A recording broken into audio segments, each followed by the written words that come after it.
আমি লক্ষ সালাম জানাই নবী তোমার কদমে, শান্তি সুধা আছে নবী তোমার কদমে।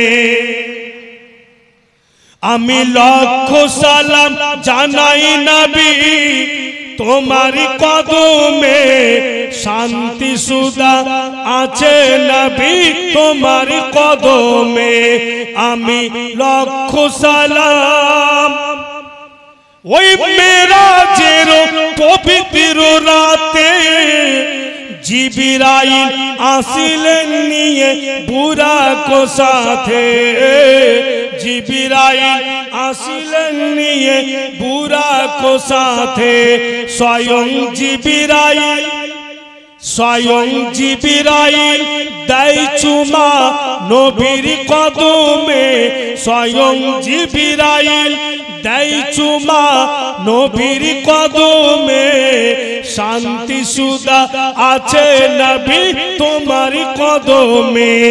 আমি লক্ষ সালাম ওই কিয়ামতের দিন হবে বড়ই যে কঠিন, পাপ পুণ্যের বিচার খোদা করিবেন সেই দিন।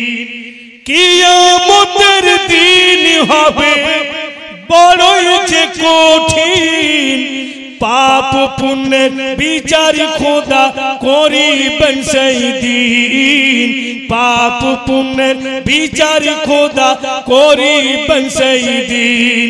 সেই দিনেতে জায়গা দিও তোমার কদমে ইয়া রাসূলুল্লাহ, সেই দিনেতে জায়গা দিও তোমার কদমে, শান্তি সুধা আছে নবী তোমার কদমে। আমি লক্ষ সালাম জানাই নবী তোমার কদমে, শান্তি সুধা আছে নবী তোমার কদমে। বলেছিলাম যে যতটা পারলেন দিয়ে শরীক হলেন ভাইরা বাপেরা আমার, যার যতটা শর্ত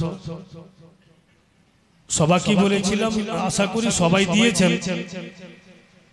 আর এদিককার লোক কখনো কোনোদিন স্টেজ ফাঁকা রাখেনি বা কোনোদিন এই সব এলাকার লোকের কাছে কেউ কিছু বলে নিরাশ হয়নি, এটা আমার দীর্ঘ বিশ্বাস। তো যেই আধারে এই সব এলাকাতে আমরা ফাতিহা শিরনি করি, অন্যান্য এলাকাতে বাপু এইভাবে যোগ শখ করে কিন্তু করানো যায় না। অন্যান্য এলাকার লোকেরাও খুব আপনাদের প্রশংসা করে, ইনারা যথেষ্ট ভাবে যে কোন পীর মুর্শিদের বা 12 রবিউল আউয়ালে শিরনি ফাতিহা করে। মুসলমান ভাইরা বাপেরা আমার, তবুও তো দরিয়াপুরের লোক গরিব হয়ে যায়নি, খেতে তো পাচ্ছে, সবই তো হচ্ছে, দ্বিতীয় আছে আর सब होती আছে। बोलছে না एक चवन्नी अगर सही रास्ते में खर्चा करोगे तो इंशाल्लाह तुमको जरूर रंग दिखाएगा। একটা চवन्नी যদি সহি রাস্তাতে খরচা করি তো নিশ্চয়ই আমাকে রং দেখাবে। তো ভাইরা দিল বলছে, অনেক কিছু মায়ের ব্যাপারে বললাম, আর উচিত আছে উলামায়ে কেরামে যে মায়েদের জন্য ছেলেরাকে দিল খুলে কিছু বলে।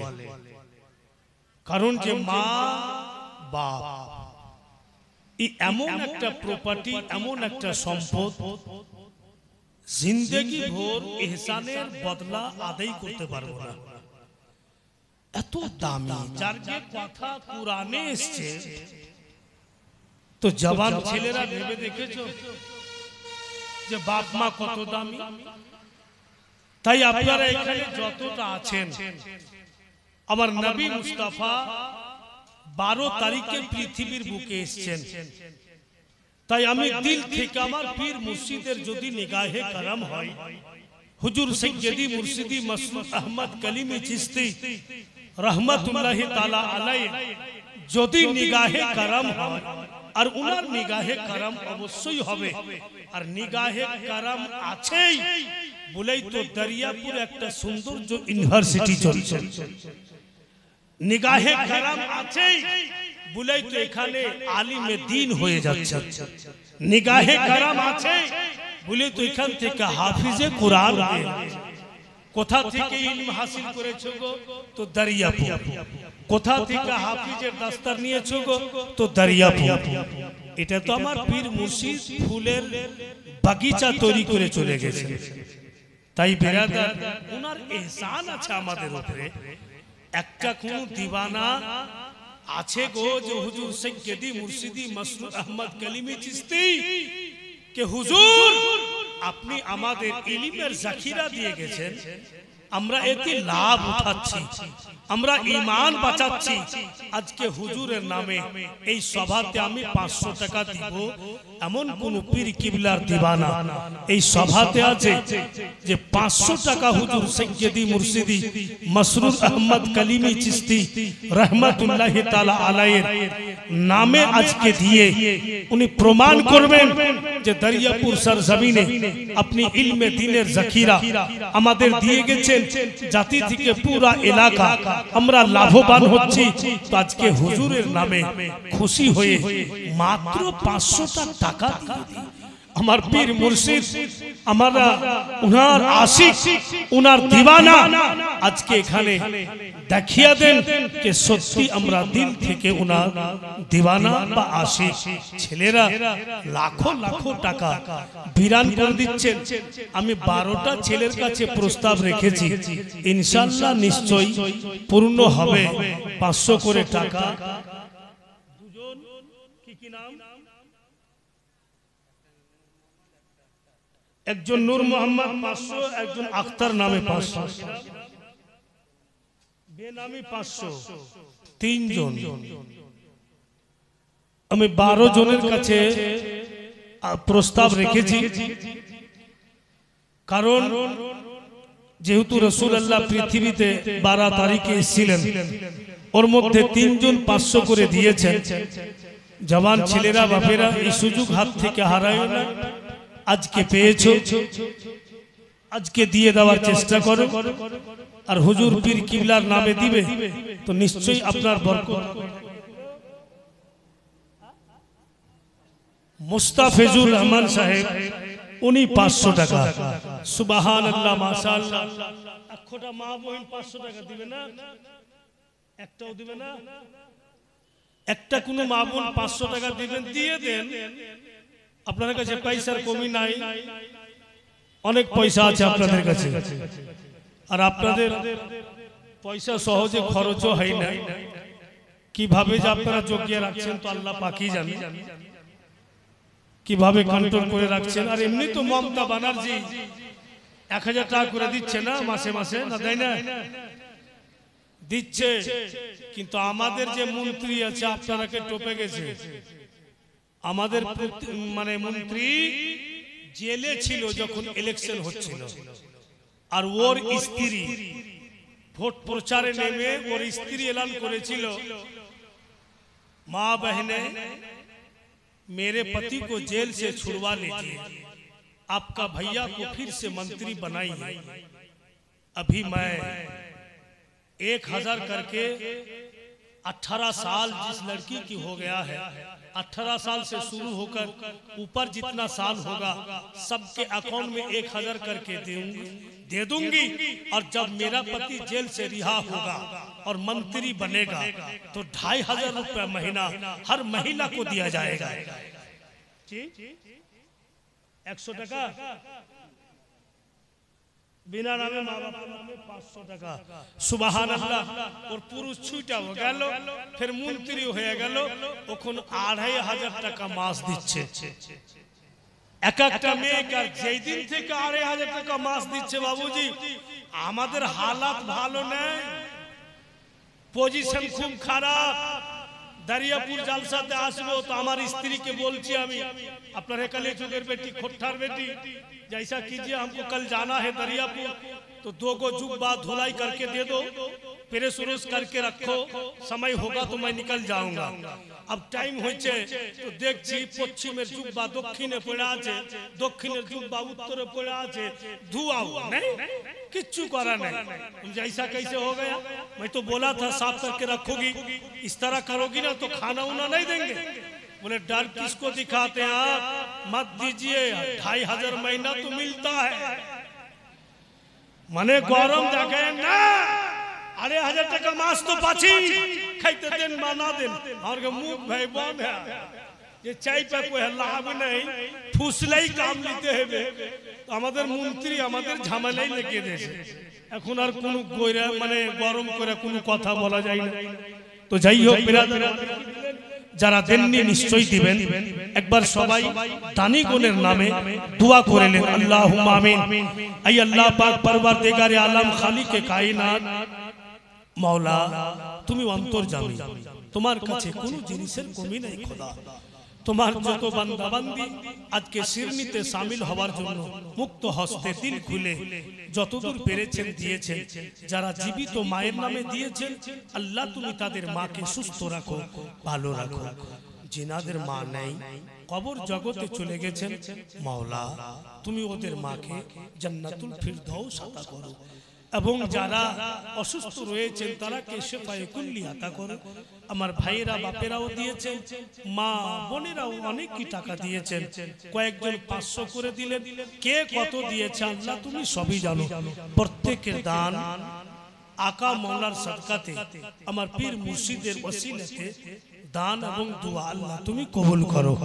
আমিন ইয়া রাব্বাল আলামিন। লা ইলাহা ইল্লাল্লাহু মুহাম্মাদুর রাসূলুল্লাহ সাল্লাল্লাহু আলাইহি ওয়াসাল্লাম। দুরূদ শরীফ সুনান আল্লাহুম্মা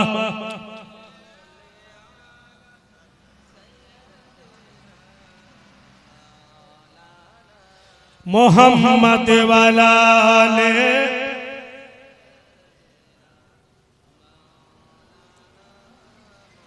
सल्लल्लाहु ताला अलैहि वसल्लम। तो की बुझलेन नबी पाकेर थूक मुबारक बीमारीर दावा, आमार आपनार थूक बीमारीर दावा नय, रसूल अल्लाहर थूक मुबारक बीमारीर दावा। किन्तु जेमन जेमन दिन जाच्छे समय काटছে, আব্দুল মুত্তালিবের টেনশন বাড়ছে,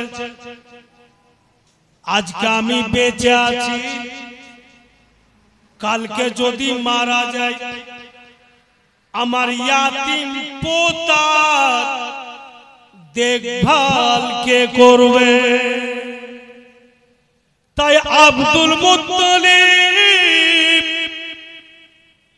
10 বেটার বাপ हजरत আব্দুল্লাহ इंतकाल করে গেছেন, তাই 9 বেটা বেঁচে ছিল, 9 জনকে ডাকলে 9 ছেলে সামনে দাঁড়িয়ে আছে। বাবুজি আমাদের ডেকেছেন তো? হ্যাঁ। কি খবর বলেন? বলে তোমরা বলো, আজকে আমার এই পোতার বাপ নাই, মা নাই, আমার এই পোতা পূর্ণ রূপে ইয়াতীম, জানি না কালকে আমি চোখ বন্ধ করে নিতে পারি।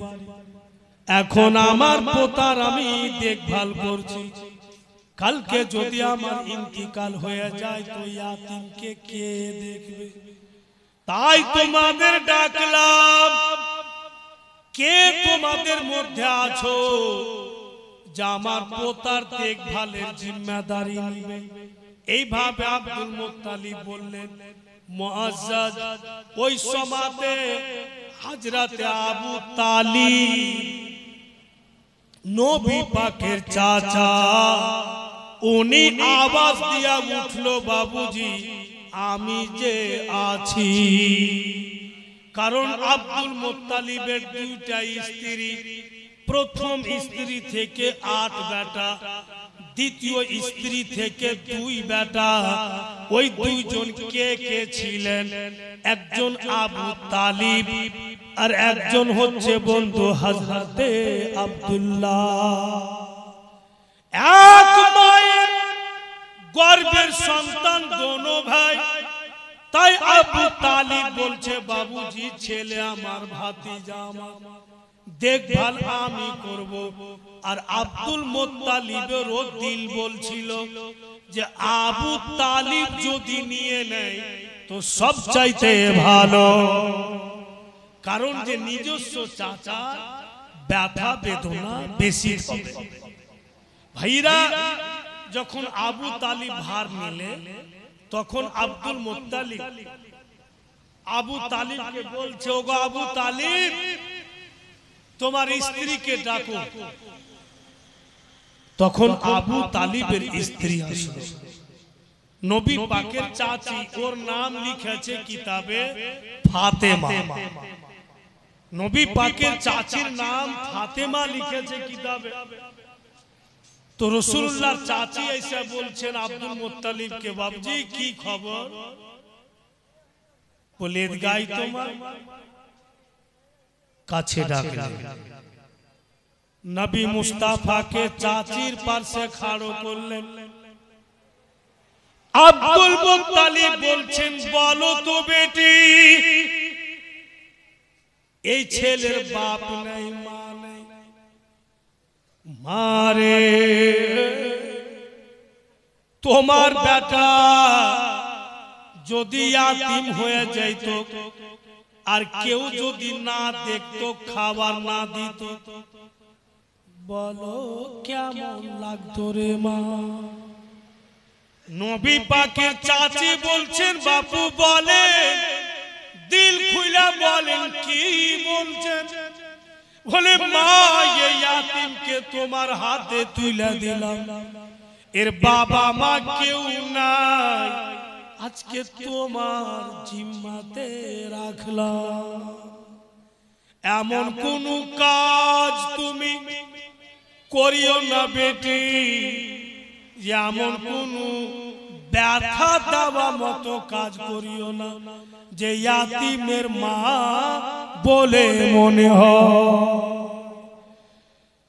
নবী পাকের চাচি আব্দুল মুত্তালিবের সামনে নবী পাককে জড়িয়ে বুকে চাপলেন আর কথা দিচ্ছেন, বাবুজি একটুকু অনুভব করতে দিব না যে ছেলের মা না, একটুকু বুঝতে দিব না যে তার মা নাই, আমি যথেষ্ট সেবা করব। এবার বেরাদার আব্দুল মুত্তালিব শান্তি পেয়ে গেল। তখন বন্ধু নবী পাকের বয়স লিখছে কিতাবে 8 বছর, আর আব্দুল মুত্তালিবের বয়স লিখছে কিতাবে 120 বছর। 120 বছর বাঁচলেন নবী পাকের দাদা, 120 বছর বেঁচে ইন্তিকাল হল। 8 বছরের নবী পাককে চাচা আর চাচির হাতে তুলে। अब চাচা চাচি দেখভাল করছে। হঠাৎ বাপু একদিন নবী মুস্তাফা দেখছেন উনার চাচাকে উটের পিঠের উপরে বাপু সামান বাঁধছে, আর অন্যান্য লোক উটের সামান বেঁধে উটের পিঠের উপরে বেঁধে বেঁধে আর আবু তালিবের কাছে আসছে, মানে এক জায়গাতে জমা হচ্ছে। আর রাসূল আল্লাহ কিন্তু দেখছেন, একদম পুরা কাফেলা তৈরি হয়ে গেল। দয়ার নবী নবী মুস্তাফা বলছেন, চাচা যান, এত লোক আপনার কাছে আসছে উট নিয়ে, আর উটের উপরে সামান বাঁধা আছে, আপনিও উটের উপরে সামান বাঁধছেন, বলুন তো চাচা যান কোথায় যাবে? আবু তালিব নবী পাককে বলছেন, বাপুরে বাড়তে যদি পয়সা থাকি বেটা, রোজগার যদি না করি, তো পরিবার কি কইরা চলবে? পরিবারকে চালাতে পারবো না। পরিবারের বিশাল একটা খরচ, তাই রোজগার করতে হবে, ইনকাম করতে হবে।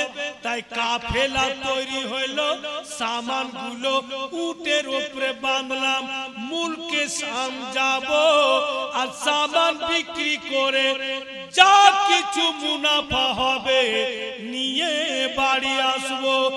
নবী মুস্তাফা সাল্লাল্লাহু আলাইহি সাল্লাম বলেন, চাচা যান মক্কা নগর থেকে মুলকে শাম হেঁটে হেঁটে যাবেন তো 3 মাস যাইতে লাগবে। বলে হ্যাঁ। ফির হেঁটে আসবেন তো 3 মাস হেঁটে আসতে লাগবে। বলে অবশ্যই। তো রাসূলুল্লাহ বলছেন যে যাওয়া আসা 6 মাস। চাচা কার কাছে রাইখা যাবেন আমাকে? কে আমার দেখভাল করবে? আপনি ছাড়া আমার কে আছে বলুন? আমি 6 মাস কার কাছে থাকব? আব্দুল মুত্তালিব কি বলে? আবু তালিব কথাটা ভাবলেন, ঠিকই তো বলছে ছেলে, আমাকে 3 মাস যেতে লাগবে, 3 মাস আসতে লাগবে, 6 মাস কার কাছে থাকবে? তখন আবু তালিব বলছে নিজের স্ত্রীকে, এক কাজ করো গো, ছেলেকে জামা কাপড় পরিয়ে দাও আর এক্সট্রা জামা ব্যাগে ভরে দাও। তো নবী পাকের চাচি বলছেন কেন? তো আবু তালিব বলছেন যে বিশ্বের যে কোনো কোণা যাব, এই লাডলা দুলারাকে আমি নিয়ে যাব, রেখে যাব। নবী পাকের চাচি জামা কাপড় পরিয়ে দিলে আর এক্সট্রা জামা বাপু ব্যাগে ভরে দিলে। আব কিন্তু কাফেলা বের হয়েছে।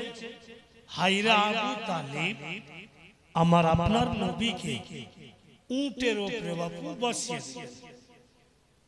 অন্যান্য কাফেলা লোক আছে, কাফেলাতে অন্যান্য লোকেরা, ওরা নিজে উটের উপরে বসে আছে আর একটা করে গোলাম নিয়েছে সাথে।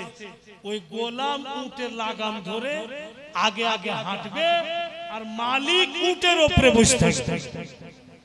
কিন্তু আবু তালিব দয়ার নবীকে উটের উপরে বসিয়ে দিয়েছেন আর নিজে লাগাম ধরে টানছে, হেঁটে হেঁটে যাচ্ছে। ভাইরা এখানে একটা মর্মান্তিক কথা ধ্যান দেন। কাফেলার মধ্যে একজন ব্যক্তি বলছে, ও গো আবু তালিব, আপনি যে আমাদের সরদার, তো সরদার হয়ে আপনি উটের লাগাম ধরে হাঁটছেন কেন? আপনার ভাতিজাকে নামিয়ে দেন, আপনার ভাতিজা উটের লাগাম ধরে চলবে আর আপনি উটের উপরে বসুন। নবী পাকের চাচা বন্ধুগণ আমার রাগন্ত অবস্থায় কড়া ভাষাতে ওই লোকটাকে বলেন, খবরদার, যা বললে আর বলিও না, জুবানে লাগাম দাও।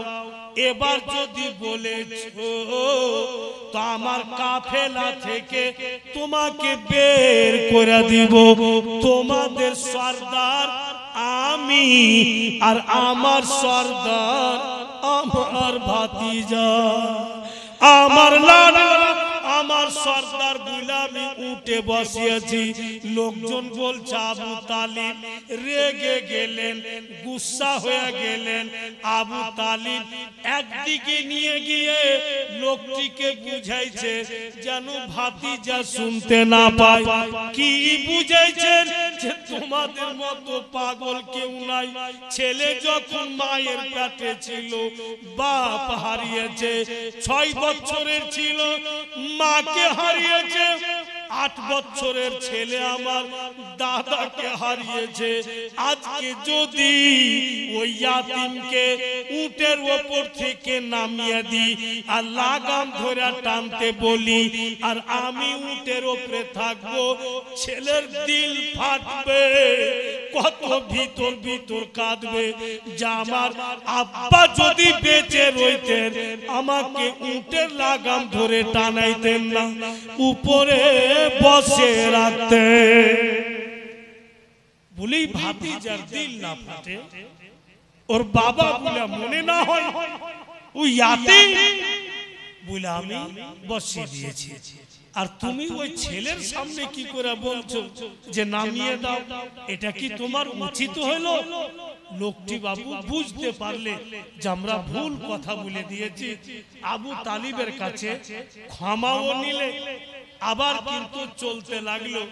কিছুটা দূর গেলছে আর পিছন থেকে নবী পাকের চাচি আওয়াজ দিচ্ছে, ধন আমার, ও লাডলা দুলারা, তোমার চাচাকে বলো তো যেন একটু দাঁড়ায়, আমি আসছি বাপু। তো নবী আমার বলছেন, চাচা একটু দাঁড়ান, কাফেলাকে দাঁড়াইতে বলুন।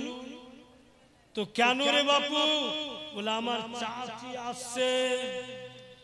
তো আবু তালিব নিজে যে বলছে যে জীবনে বেটারে মাইয়া ছেলেকে বুদ্ধি হলো না, বাড়তে যখন ছিল তো বলার সুযোগ পাইনি, রাস্তা ধরে নিয়েছি, ওকে পিছন থেকে আওয়াজ দিয়ে বলতে হবে,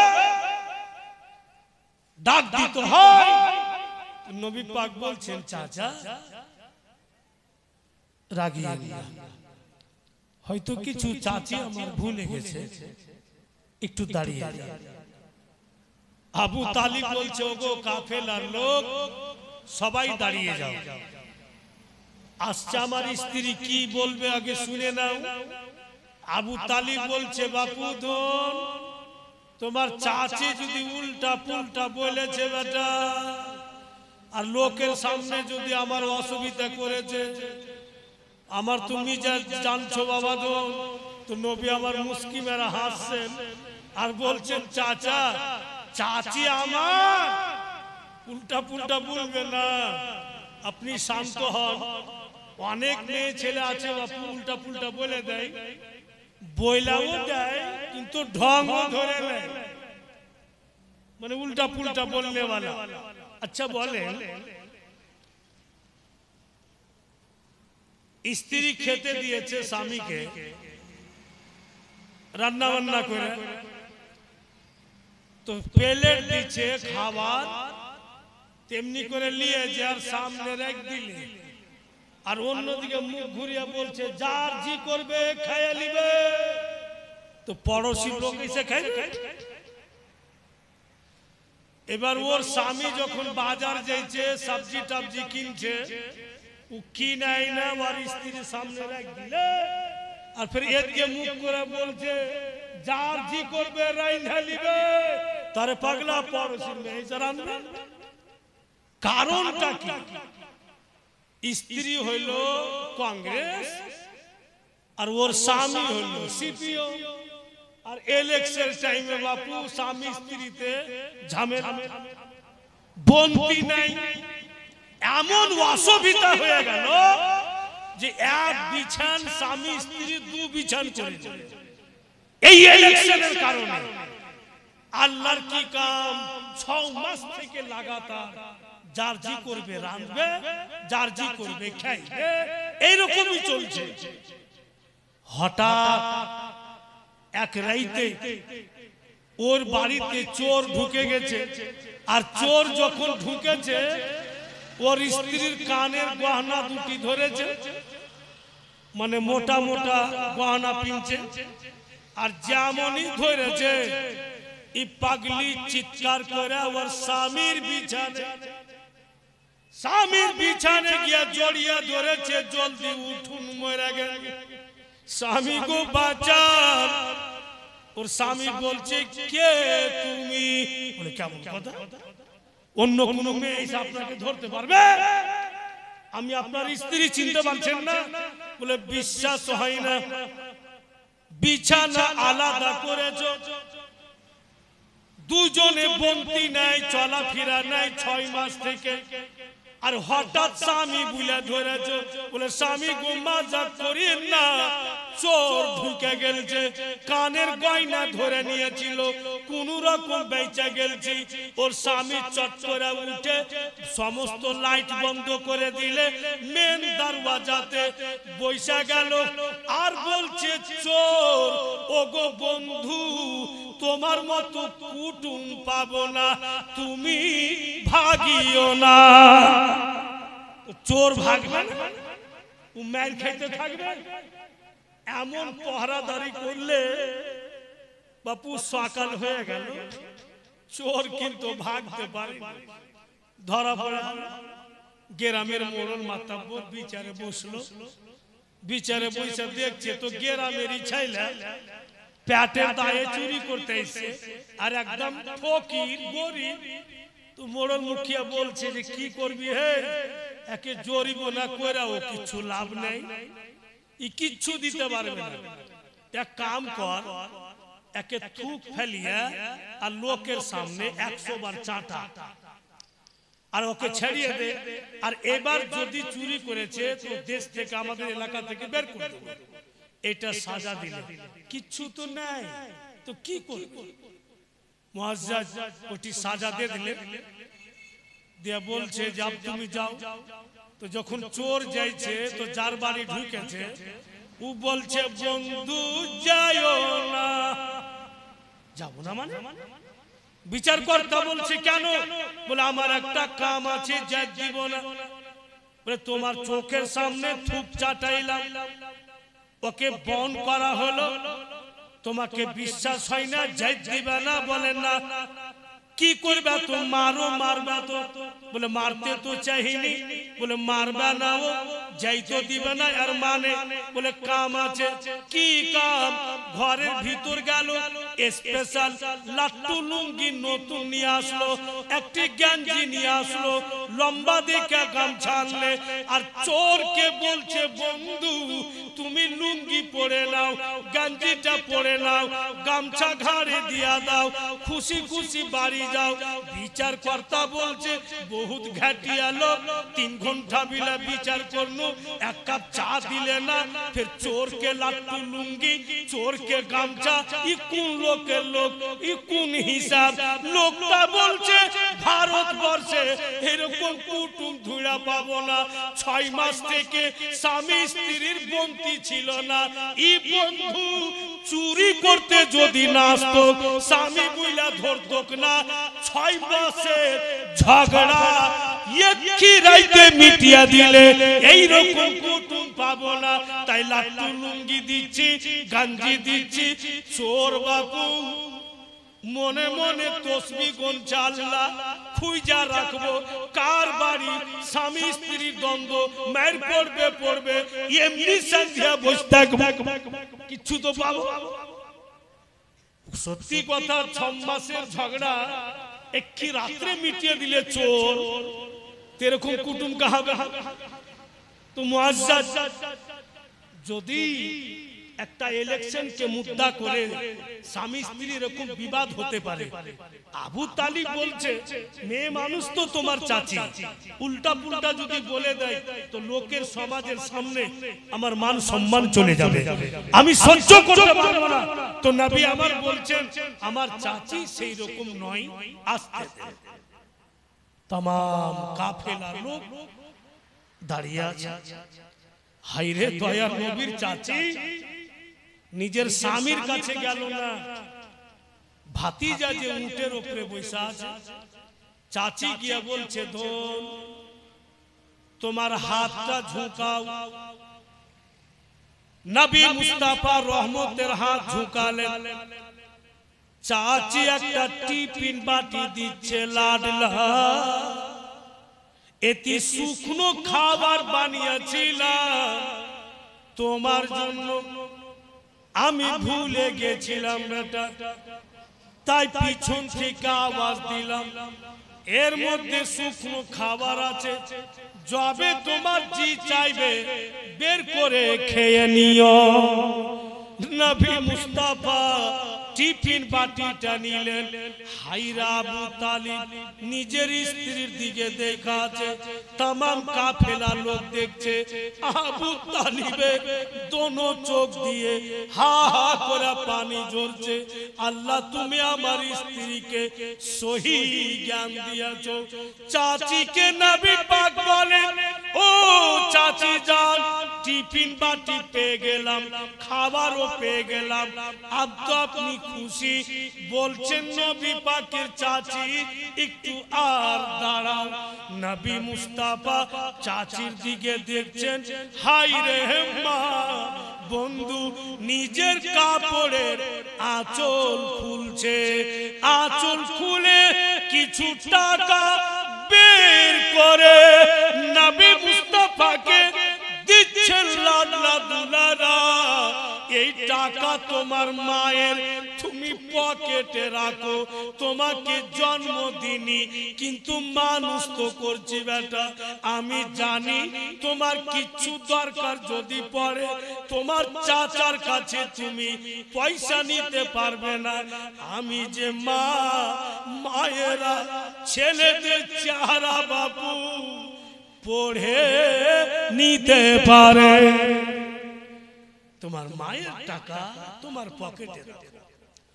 তো নবী পাক চাচির দিকে দেখছেন, হাতটা বাড়াইতে একটু লেট হয়েছে।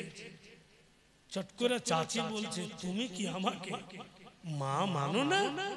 আর যেমনই বলেছে রাসূলুল্লাহ হাত বাড়িয়ে দিয়েছে। আর যদি লেট করি তো আমার চাচির দিল ভেঙে যাবে। ওই পয়সাটা রাসূলুল্লাহ পকেটে রাখলেন। হায়রে আবু তালিব নিজের স্ত্রীকে বলছে, তুমি আমার মাথা গর্বে উঁচা করে দিলে, তুমি আমার সম্মান বাড়িয়ে দিলে। যারই বাড়তে তোমার মতো স্ত্রী জীবন সাথী থাকবে, ওর পরিবারে কখনো অবনতি হবে না, উন্নতি হবে। বলেই তো বাংলা ভাষাতে বলছে যে রমণী গুণে দৌলত জমে, আর রমণী ওয়াগুনে দৌলত কমে যায়, বরবাদ হয়ে যায়। আর রমণী যদি সুন্দর থাকে, ওর ব্যবহার ভালো থাকে, তো বাপু ফকির লোক দৌলত वाला। মুআজ্জাজ ভাইরা বলি, জীবন সাথী যারা ভালো পেয়েছে ওদের সত্যি কিসমত লাকি। ভাইরা নবী মুস্তাফার সঙ্গে এরকম ব্যবহার করে। উনার চাচি আর মা জন্মদোক বা নাই, যখন মা নিজের মায়ের রুল আদা করতে লাগবে, ও মাকে কেউ পারবে না। বলেই আমাকে আমার মা বলছে যে বেটা तुम तो उम्रा हज कर चुके हो, माने 2009 साले हमारे साथ जाके हम लोग को हज भी कराई हो 2 मरतबा, तू बेटा हज कर ले। तो मैं माँ के देखा हंसती, तो माँ बोलছে क्या बात है हंसते हो? बोले हज अभी क्यों करेंगे, आप तो बाहयात है, आप तो हैं मेरे सामने। जितना बार आपको मोहब्बत की नजर में देखेंगे, हज उम्रा जो मकबूल है उसका सवाब खुदा मेरे अमल नमल में लिख देगा। तो अपना के जयबार मोहब्बते देखबो, हज मकबूलेर सवाब আল্লাহ আমার আমল নামাতে লিখবে। মা আপনি তো আমার চোখের সামনে আছেন, যখন দিল চাইবে আপনাকে মোহব্বতে দেখবো আর সওয়াব আমি পেতে থাকব। মুআজ্জাজ কেন সওয়াব হবে না উনাদের মোহব্বতে দেখা? বলছে একটি ওয়ার্ডে কে বাবা আমার কাবারি চাদর, মা জননী মদিনা। বাবা আমার কাবারি চাদর, মা জননী মদিনা। মায়ের অন্তরে আঘাত দিলে হজ কবুল যে হবে না। বাবা আমার কাবারি চাদর, মা জননী মদিনা। ছেলে মেয়ের দুঃখে মা হয় দুঃখী, ছেলে মেয়ের সুখে মা হয় সুখী। হায় রে মা তুমি এমনই মা, তোমার কদম তলে রয়েছে, তোমার কদম তলে রয়েছে জান্নাতে ঠিকানা। বাবা আমার কাবারি চাদর মা জননী মদিনা। থকে গেলেন কি? বুঝতে পারছি সব ঘুমাইছেন।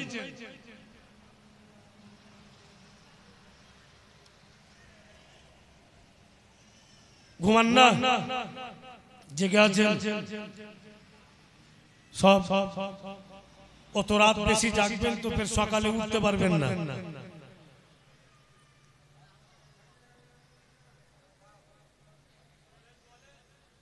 বলবো? হ্যাঁ ঠিক বলেছেন।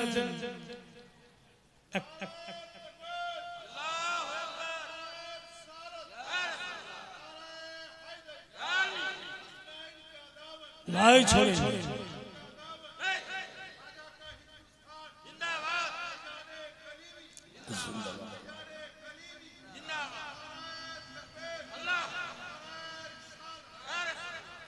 দেখেন তো, মানে বক্তার হৌসলা আফজাই করার ই একটা তরিকা। এই 3 দিন গত হয়েছে স্টেজে বলছি তো মনে হয়েছে যে আমি জিন্দা নাই, মরা। কি করব, ডেট নিয়েছি, ডিউটি নিভাইতে হবে। বেরাদারান ইসলাম এমন জায়গাতে জীবনী পৌঁছে গেল যে যত আগে বাড়বো অত আরো ইন্টারেস্ট বাড়বে। 3 রাতে কখনো জীবনী হয় না। এবার বলেছিলাম যে শেষ রাত্রে আমি 5 মিনিটে শেষ করে দেবো, আমার মনে আছে কথাটা। ইনশাআল্লাহ শেষ করে দেখাবো, 5 মিনিটই শেষ হয়ে যাবে। একটু কার আগে চলুন। আপ বিজনেস করতে বেরিয়ে গেলেন, চাচি ওখান থেকে বাড়ি ফিরে গেলেন। ভাইরা বাপেরা মা বোনেরা ধ্যান দেন। এমন রাস্তা দিয়ে আবু তালিব ব্যবসা করতে যাচ্ছেন, ওই রাস্তা দিয়ে এমন একটা জায়গা পড়বে যে জায়গাটার নাম লিখছে কিতাবে বসরা। ওই বসরার নিকট হয়ে মুলকে শাম যাবে। ওই বসরাতে এমন একটা রাহিব আছে যার নাম লিখছে কিতাবে বহাইরা রাহি। ওই বহাইরা রাহি আসমানি কিতাবে পড়েছেন যিনি বিশ্ব নবী, যিনি আখেরি নবী, আল্লাহ পাকের হাবিব। সূর্যের তাপের সময় যদি রাস্তা দিয়ে চলেন তো বাদল উড়ে আসবে আর নবী মুস্তাফার মাথার উপরে ছায়া করে থাকবে। ওই বহাইরা নজর করে দেখছে একটি কাফেলা চলে আসছে। একটা উটের উপরে যেন বাদল মেঘ ছায়া করে আছে, যেদিকে যেদিকে উঠ যাচ্ছে আর মেঘের বাদলও যাচ্ছে আর উটের উপরে নবী মুস্তাফা বসে আছে। চট করে বহাইরা কিতাব খুললে, এই পরিচয়টা তো আমি পড়েছি। কিতাব খুলে দেখছে তো পরিচয় কার? তো আখেরি নবী। আর যে কোনো মানুষ দূরকার সফর যদি হেঁটে হেঁটে যায় তো কন্টিনিউ লাগাতার হাঁটতে পারবে না। ওকে জায়গা জায়গা একটু রেস্ট নিতে হবে, আরাম করতে হবে। তো ওই বসরা টাউনের পাশে तमाम बिजनेसमैन ওখানে একটা রাত থাকে। আরাম করে তারপরে দিন ফির যায়। ভাইরা বাপেরা আমার, যেমনই বাসরা পৌঁছিলেন আবু তালিব तमाम লোককে বলছে এক কাজ করো, উটের উপর থেকে সামানগুলো নামিয়ে দাও, সামানগুলোকে জমা করে রাখো, উটগুলোকে বসিয়ে দাও, পানি টানি খাওয়াও, আজকে এখানে আরাম করি, কালকে রওনা হব। ঠিক ওখানে কাফেলা রুকে গেল, আর এদিকে বুহাইরা নিজের গোলামকে বলছে, ও গোলাম, ওই যে কাফেলা আরাম করছে, আমার তরফ থেকে যাও আর কাফেলাকে দাওয়াত করে এসো। দাওয়াত করতে বলছে বুহাইরা। গোলাম বাবু মালিকের দিকে টক টক করে দেখছে, দাওয়াত করতে যায় না। বুহাইরার স্ত্রী বলছে গোলামকে, তোমার ব্যাপারটা কি বলো তো, তোমার মালিক দাওয়াত করতে পাঠাইছে, তুমি দাওয়াত করতে যাচ্ছ না কেন? তখন গোলাম বলছে, মালকিন সাহিবা, আমি তো টেনশনে পড়ে গেলাম। বলে কেন? বলে অনেক বছর থেকে আপনার বাড়িতে গোলামি করছি, আমি এখন পর্যন্ত আমার মালিককে কাউকে খাওয়াইতে দেখিনি। এত কঞ্জুস, মহা কঞ্জুস, 1 টাকা কাউকে দিবে না আর কাউকে কিছু খিলাইবে না, এত কঞ্জুস লোক। আর প্রথম বলছে যে পুরা কাফেলাকে দাওয়াত করেছো। আমার দিল কেমন করছে মালকিন, আর খিলিয়া টক নাই, খিলাইতে পারবে না। তো বুহাইরার স্ত্রী বলছে, ওগো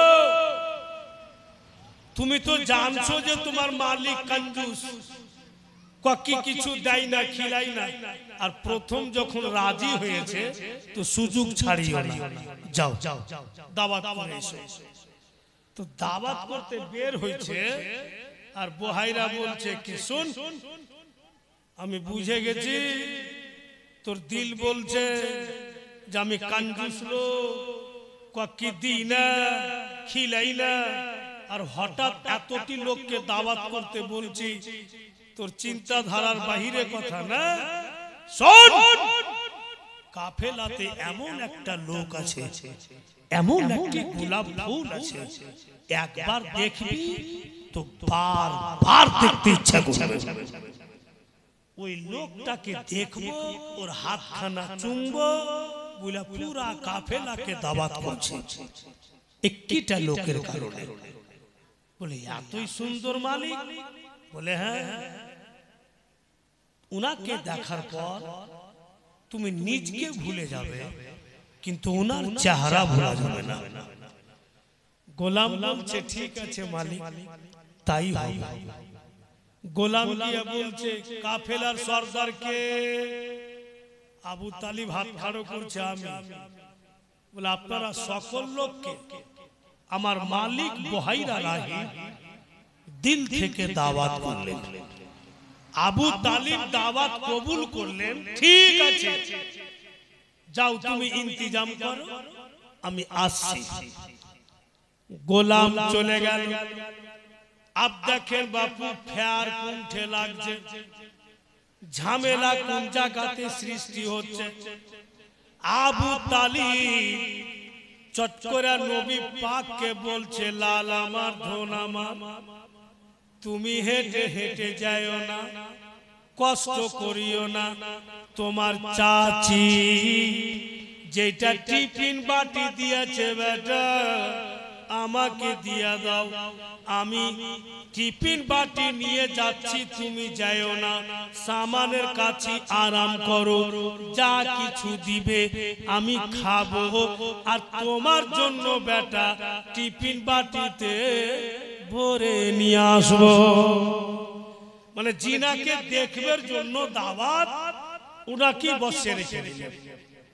अब तो झमेला लेगा রাহিব বৈশা আছে চেয়ারে আর সব মেহমান ভিতরে ঢুকছে আর গোলাম দাঁড়িয়ে আছে আর রাহিব খালি মাথা ঝুলাইছেন না এটাও লোক নয় फिर आरेकजन गेल फिर आरेकजन गेल एमनी करते करते बापू टोटाल लोक भीतरे चले गेल किन्तु आमार आपनार नबी नजरे आसलो ना राहिबेर मन खूब खाराप जिनार जन्य दावत आजके उनाकी पेलाम ना हाय हाय हाय जीवने एत लोकके खिलाइनी आमी लागছে बरबाद হয়ে আমার লাগছে ঘোটালা হয়ে যাবে আর লোক বাপু সব লাইন দিয়ে বসে গেছে গোলাম বলছে মালিক মেহমান বসে গেছে খাইতে দিব বহাইরা চালাই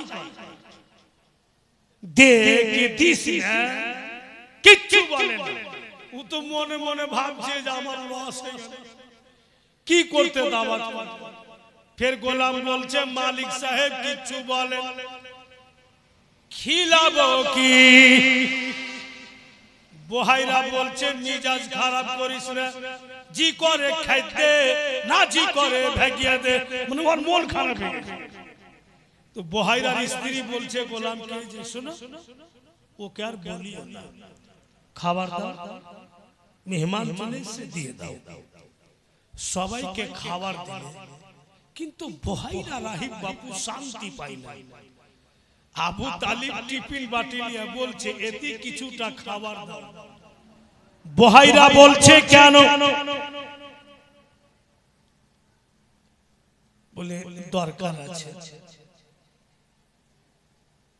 बोहाइरा বলছে লোকজন খাচ্ছে আর তোমার খাবার হয়ে গেছে আর তুমি টিফিন বাটি নিয়ে দাঁড়িয়েছো ওই লোকটির খাবার হোক তারপরে দিব কি দিব না কথা হবে ঠিক আছে तब तलक একটা লোক বলছে আল্লাহ तूने खिलाया मैंने खाया किसी का बाप का नहीं खाया আবু তালিব বলছে মেয়ের খাবি রে শরীরের হাড় হুড় ভেঙে দিবে মেরে রে उल्टा पुल्टा के ना बोलছে तो फिर लोकटा बोलছে ঠিকই তো বলছে আল্লাহ যদি কিসমতে না রাখতো দানা এখানে তো আসতো কি ওইজন্য বলছে আল্লাহ তুমি খিলাইলা আমি খাইনু করির বাপের খাইনি बोहाइरा রাহিব বলছে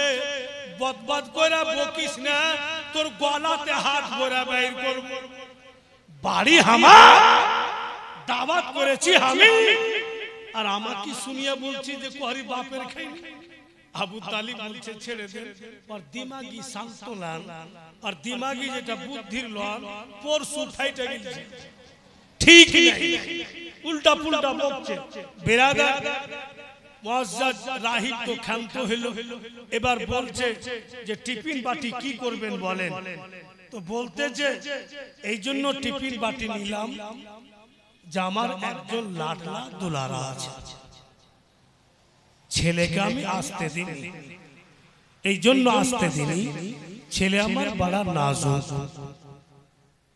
আমাকে দিয়ে দেন আমি নিয়ে যাব बोहाइरा রাহিব বলছেন যে ডাকা হোক আমি সবাইকে দাওয়াত করেছি ওই ছেলেকে ডাকা হোক ঠিক নবী পাককে ডাকা হলো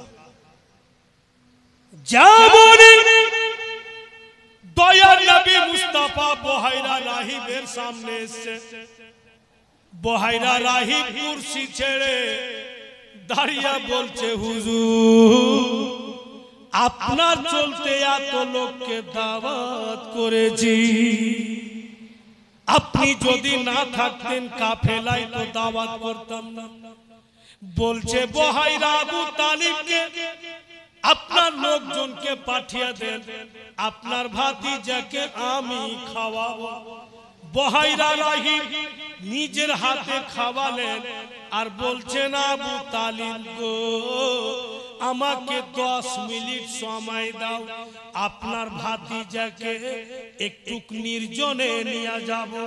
নির্জনে নিয়ে যাব, ঘরের ভিতরে নিয়ে যাবার পরে আমি 2-4টি কথা বলবো, তারপরে আপনাকে দিয়ে দিব। আবু তালিব বলে কখনো না, যা বলবে আমার সামনে বলো, আকাই যেতে দিব না। নবী আমার বলছেন চাচা ওর যখন আরমান আছে আমাকে যেতেই দেন, কিচ্ছু ক্ষতি হবে না। বহাইরা আমার আপনার নবীকে ঘরের ভিতর নিয়ে গেল, একটা উঁচু জায়গাতে বসিয়া দিলে, মুখে কিছু বলে না বহাইরা। আমার আপনার নবীর চতুর্দিকে ঘুরে যখন ঘুরতে লাগলো, নবিয়ে দো জাহাঁ রাহমাতাল লিল আলামিন, নবী গুণের সরদার খতমুল মুরসালিন, উনি বলছেন বহাইরা তুমি কত ঘুরবে আর ঘুরিও না, এসো নিকটে।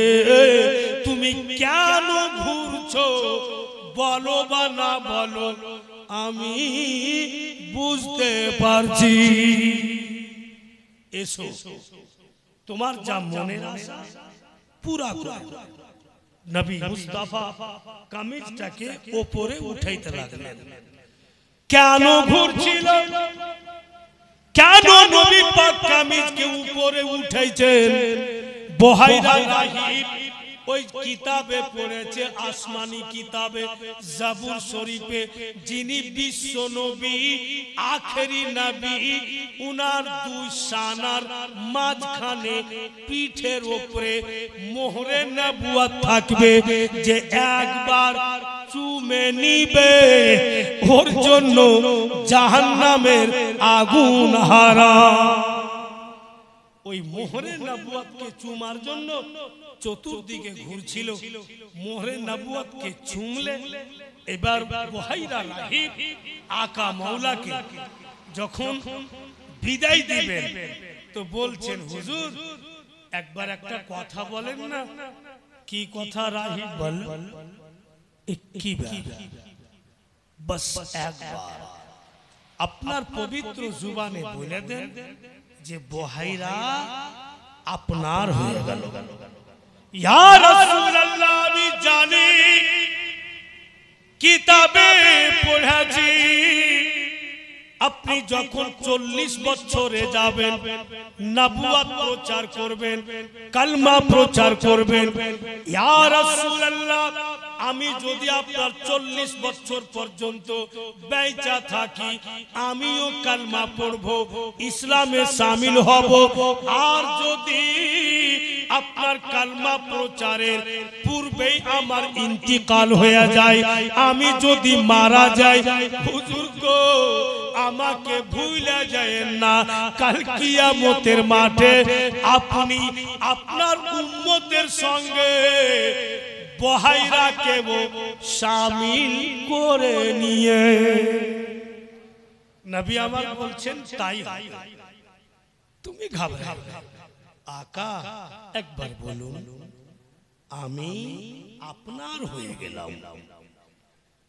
আমার আপনার নবী হালকা তাবাসসুম মুস্কি মেরে হেসে বলছেন कि तुम मेरे हो, তুমি আমার। আর যখনই বলেছেন তুমি আমার, চট করে বহাইরা নবী মুস্তাফার হাত ধরে চটচট করে চুমছেন। আর কি বলছে ওই কথাগুলো একই ছন্দে বলেছে कि दुनिया में गरे तूने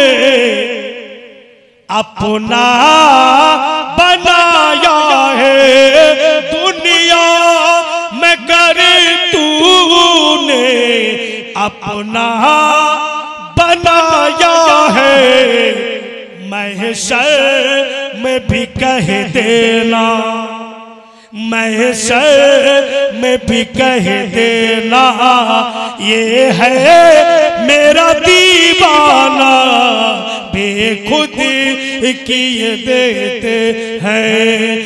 अंदाज जो है जापाना आदिल मैं तुझे रख लूं। अब बोहाइरा राहील नबी मुस्ताफा के विदाय করছেন আর বলছেন ও গো আবু তালিব আগে আর যায়েন না। আমি যেমন আপনার ভাতিজার रूप रंग देखे चिनते पारलाम किछु जानते पारलाम आमार मतो अनेक इहुदी आछे अनेक नासारा आछे आपनार भातीजाके देखे जुल्म सितम करबे अत्याचार करे दिते पारे ताई आपनी आमार बासरार टाउने जा सामान এনেছেন বিক্রি করে দেন আর বাড়ি ফিরে যান। হায়রে নবী পাকের চাচা যা কিছু সামান নিয়ে গেছিলেন বাসরা টাউনে বিক্রি করে দিলেন আগে আর গেলেন না। যতটা মুনাফা হলো নিয়ে বাড়ি ফিরলেন আগে আর গেলেন। ভাইরা বাড়ি যখন ফিরলেন বাড়ি এসে ইনকাম গুলোকে গণতি করছেন আবু তালিব। তো মুলকে সামনে যতটা কামাই হতো ওর চাইতে 2 টাকা বেশি কামাই কম হয় এই বাসরার টাউন। আব বেরাদার বাড়ি যখন এসেছেন তো নবী পাকের তো আরো চাচা আছে। বেশ কিছুদিন কাটার পরে একদিন নবী পাক দেখছেন চাচা গনে রাখে গোসল করছে সাজছে গুছছে নতুন জামা পোশাক কিনছে। তো নবী মুস্তাফা বলছেন যে আপনাদের কি খবর চাচা? কেন রে বাবু? বলে আজকে বড় গোসল পানি করে নতুন নতুন পোশাক পরছেন কি খবর? তো চাচারা বলছে লাগলা মেলা যাবো বেটা 12 মাসে একটা বছর হয় বাবু আর বছরে একদিন মেলা হচ্ছে ওই মেলা যাব বলে আমরা নতুন জামা পরছি। তো তুমিও যাবে নাকি? চাচারা বলছে তুমিও কি মেলা যাবে? দয়ার নবী মুস্তাফা চুপ হয়ে গেল। চাচাগণ বলছেন বুঝতে পারছি তুমিও যাবে, ঠিক আছে চল তোমাকে নিয়ে যাচ্ছি, তবে বাবু তোমাকে সওদা পানি কিনে বাড়ি পাঠিয়ে দিব, তুমি চলে আসবে, আমরা একটু লেট করে আসব। চাচার সঙ্গে নবী মুস্তাফা ও ভাইরা বাপেরা জওয়ান ছেলেরা যারা জীবনই লাগিয়েছেন মেহনত করে এই বক্তব্যটা শুনে দেখো যে তোমরা কত দূর কাজ করেছো, তোমরা মেহনত করেছো, মেহনত তোমাদের যাই হবে না, বরবাদ হবে না, আর কত সওয়াবের কাম করেছো। দিল লাগিয়ে শুনে নাও বক্তব্যটা। নবী মুস্তাফা চাচাদের সঙ্গে মেলা গেলেন, চাচা গনেরা সওদা পানি কিনে দিয়ে ভাতিজাকে বলছে বাপু বাড়ি চলে যা, আমরা কে লেট হবে। রাসূলুল্লাহ সওদা পানি নিয়ে বাড়ির রাস্তা নিলেন। কিছু দূর এসেছেন নবী পাক, রাসূলুল্লাহ দেখছেন যে একটা বুড়া আটটি দাঁত আছে আর আটটি নেই, দৌড় ছাড় চলে আসছে। তো নবী আমার দেখা বলছেন বাবুজি দাঁড়ান, বলে সময় নাই বেটা, বলে একটু দাঁড়ান না। আর যেমনই রাসূলুল্লাহর চেহারার দিকে মার্ক করে দেখেছে, এক তো নুরানি চেহারা, লোকটা কিন্তু দাঁড়িয়ে যায়। বাপু তুমি দেখতে তো বড় সুন্দর বেটা, সুন্দর তো হবে, কারণ যে ছেলেরা সব পড়ছে আপনারা শুনছেন যে কত সুন্দর নবী পাক। জোরে বলেন তো সুবহানাল্লাহ। জায়গা আছেন তো বলেন ইয়া রাসূলুল্লাহ, ইয়া আলী, ইয়া আলী, ইয়া আলী। আজকাল গোটা রাত চলবে, লক্ষণ ওরকমই লাগছে। বুঝতে পারছেন তো? তো বয়স্ক লোকটা বলছে তুমি দেখতে বড় সুন্দর, নবী পাক কত সুন্দর कि सूरत भी कुरानी है और सीरत भी कुरानी है, देखो क्या चेहरा नूरानी है। सूरत माने चेहरा, चेहरा वो कुरानेर मतो, सीरत माने व्यवहार और व्यवहारो कुरानेर मतो। कुरान तो आईना छे रसूल अल्लाह के सीरत भी सूरत भी कुरानी है और सीरत भी कुरानी है, देखो क्या चेहरा नूरानी है, क्या चेहरा नूरानी है। होगी नमाज़े इश्क मुकम्मल, होगी नमाज़ इश्क मुकम्मल, उनको कर लो इमाम मदीना तुझे सलाम। नूर का सागर नूर की मैं, नूर का सागर नूर की मैं, नूर का छलका जाम मदीना तुझे सलाम। বৃদ্ধ লোকটা বলছে বাপু আমার কি বলছো বেটা? বলে আপনি বৃদ্ধ মানুষ, এত স্পিরিটে কোথায় দৌড়িয়ে যাচ্ছেন? বলে বাপু তুমি জানো না মেলা হয়েছে বেটা, ওই মেলা যাচ্ছি, তুমি কান লাগিয়ে শুনো, आवाज पावे। ठीक नबी पाक सुनছেন तो तबला डुबकीर आवाज, মানে যেখানে তবলা ডুবকি বাজছে ওখানে যাচ্ছ? বলে হ্যাঁ। কি আছে ওখানে? বলে সুন্দরী রূপসী মেয়েরাকে নাচাইছে, আর যে যেমন টাকা দিবে ওকে সেই রূপ নাচন দেখাবে। এ মা বোনেরা, তোমাদের ইজ্জত নবী মুস্তাফা কি করে রক্ষা করেছেন দেখো।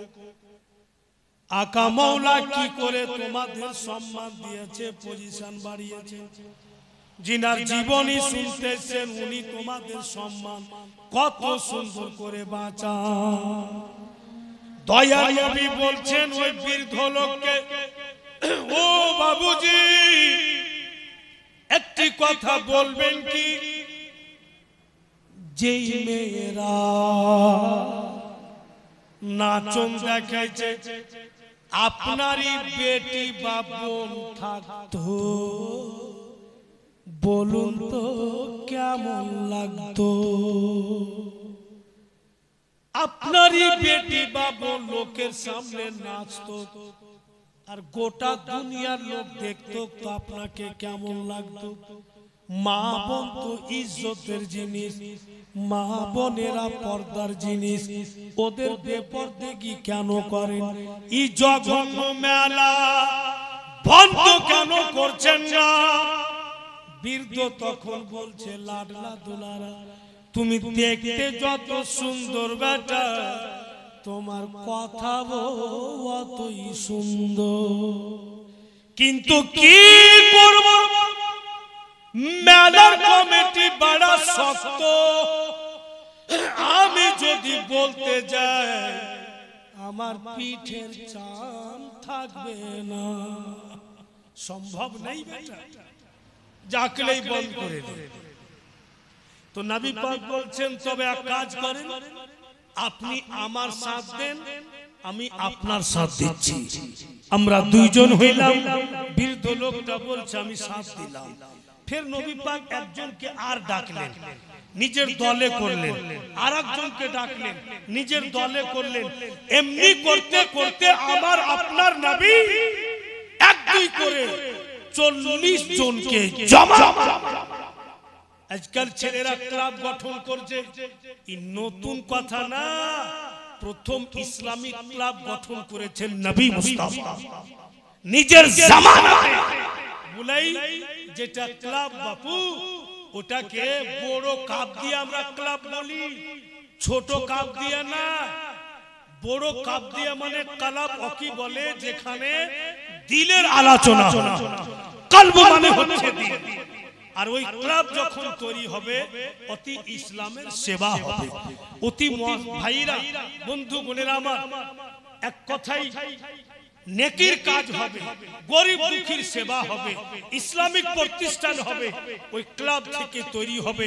প্রথম নবী মুস্তাফাই তৈরি করেছেন। 40 জন তৈরি হলো।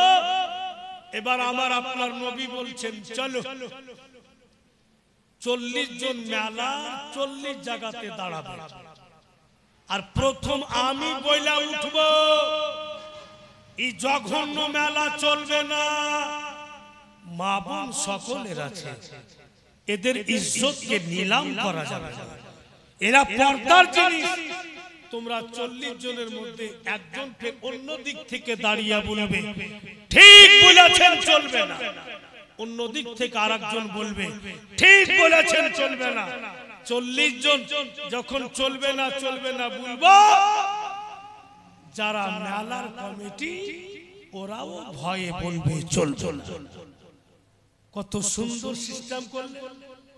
কিন্তু ওই 40 জনের মধ্যে একজন বাপু বড় উঁচা লম্বা একদম সালে, দেখা পাহুল মাল লাগছে, কিন্তু বুদ্ধির কম, হাফ মাইন্ড। ও হাফ মাইন্ড বলছে হুজুর চিন্তা করিয়েন না, আমার যখন নাম্বার আসবে চলবে না বলার এমন আন্দাজে চলবে না বলবো, তাবলা ডুবকি ফুটে যাবে। রাসূলুল্লাহ বলছেন যার লক্ষণ খারাপ লাগছে, ইলা যে উল্টা কাম ক্ষতি করে দিবে। দয়ার নবী বলছেন যে তোমাকে যখন বলবো চলবে না বলা, তখনই তুমি চলবে না বলবে। আর যখন না বলেছি তুমি চলবে না বলিও না। ও হাফমান বলছে হুজুর লেট করিয়েন না, কারণ আমি সহ্যই করতে পারবো না। খুব তাড়াতাড়ি আমাকে ইশারা করে বলে চল। अब 40 জন যাচ্ছে। আর যেমনই কিছুটা দূরে একটা গাছ দেখেছে, ও হাফ মাইন্ড বলছে ওগো একটু দাঁড়াও, আমি খালি গাছে উঠবো আর নামবো। তো রাসূলুল্লাহ বলছেন এই তো খাপাগিরি শুরু হয়ে গেল। তুমি গাছে উঠবা নামবে, সময় লাগবে না? বলে হুজুর একটু সময় দেন। এই হাফ মাইন্ড গাছে উঠলো আর ফের নামলো, তো লাঠি ভেঙ্গা নামলো। তো বলছে লাঠি কি করবে? বলে হুজুর লাতের ভূত বাতে মানে না, ওখানে যদি কথা না শুনে আর লাঠি চালাইতে হয় তা আমি কোথায় লাঠি খুঁজে বেড়াবো? বলে হাতিয়ার বাইধাই কাম তামাম করা। ও হাফ মাইন্ড বাপু ঘাড়ে লাঠি লেলে আর দম দম করে আগে চলেছে। নবী পাক বলছেন ওকে পিছে কর। ওর দিক দেখে মেলার কমিটি বাইরে চলে আসবে, ওকে টাইনা টাইনা পিছে আর ফের আগে চলে, মানে ওকে বরদাস্ত হয় না যে কবে পৌঁছিব আর মেলাকে ভাঙব। মেলাতে 40 জন 40 জায়গাতে দাঁড়াইল, আর নবী পাকের চেহারার সামনে ও হাফ মাইন্ড দাঁড়িয়ে আছে। রাসূলুল্লাহ খালি বলেছেন মেয়েদেরকে নাচানো চলবে না, মা বোনেরা তো হীরা মতি, এরা তো পর্দার জিনিস, এরাকে বেপরদেগি করা চলবে না। অন্য দিক থেকে আরেকজন বলছেন ঠিক বলেছেন চলবে না, আরেকজন বলছে একদম মেলা বন্ধ হোক। ও হাফ মাইন্ড নবী পাকের দিকে দেখছে আর বলছে আকা মানে আমি বলবো কি, মানে নিজের কথা বলছে। রাসূলুল্লাহ বলছেন দাঁড়া, ওর মন খুব খারাপ। 15-16 জনা চলবে না বলেছে। হাফ মাইল সহ্য না করতে পেরে লাঠি লিয়া ফিল্ডে নেমে গেল।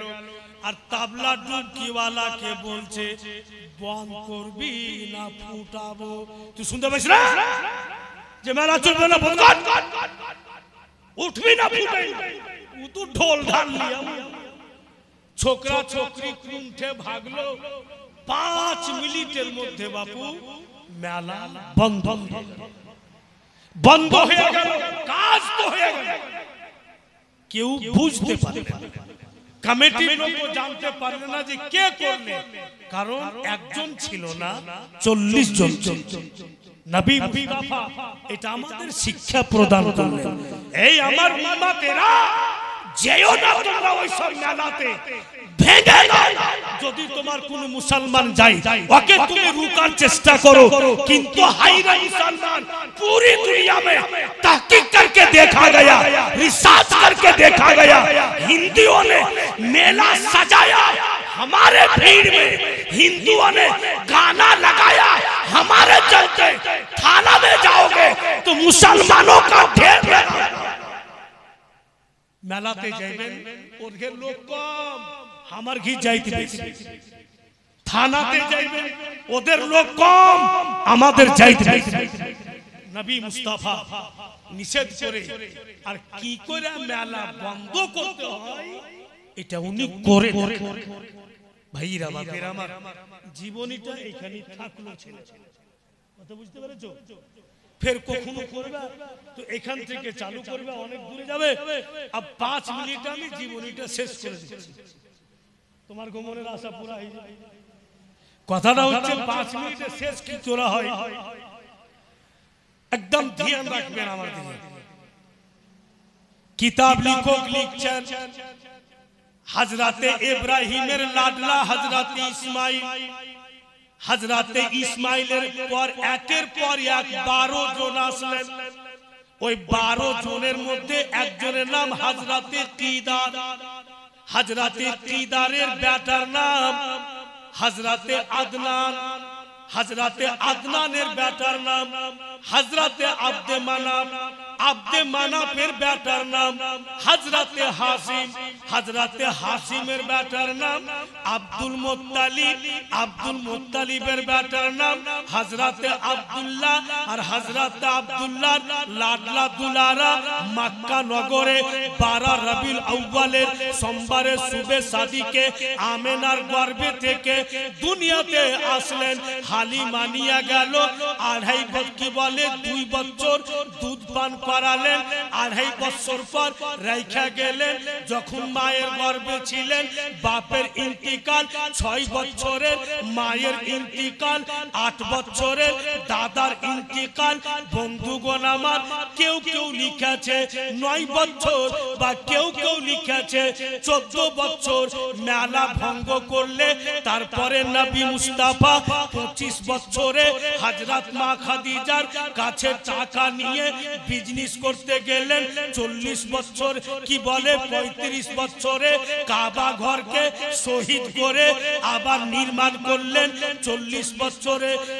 বন্ধুগণেরা আমার, ভাইরা বাপেরা, এর পূর্বে কথা যখন উনার 25 বছর বয়স ছিল, হযরত মা খাদিজার 40 ছিল, দুজনের বিয়ে হইল। এবার নবী মুস্তাফা 40 বছরে গিয়ে নবুয়ত প্রচার করলেন। বন্ধুগণ আমার, উনি 53 বছর মক্কা নগরে থাকলেন। আর বন্ধুগণের আমার, 51 বছরে উনার মেরাজ হয়েছিলেন। টোটাল 53 বছর মক্কা নগরে, 10 বছর মদিনা তৈয়বাতে, আর 63 বছর বেঁচে জগৎ থেকে পর্দা করলেন। ওনার জীবনী শেষ, আর কোনো কথাই নেই, শেষ হয়ে গেল। কিন্তু যেখানে থাকলো জীবনী, ওখানে থাকলো। রাতও অনেক হচ্ছে, ভাইরা বাপেরা আমার। अब আমরা সবাই সালাত ও সালাম পড়ে, হ্যাঁ, কয় রকম ফল আছে জি? 3 রকম। এটা কি আছে? মৌসুমী, আপেল আর এটা দেখতে পাচ্ছেন আনার, তিনটা আছে। কেউ যদি না নেয় আমি নেবো, যা হবে হবে। 30 টাকা এক, 200,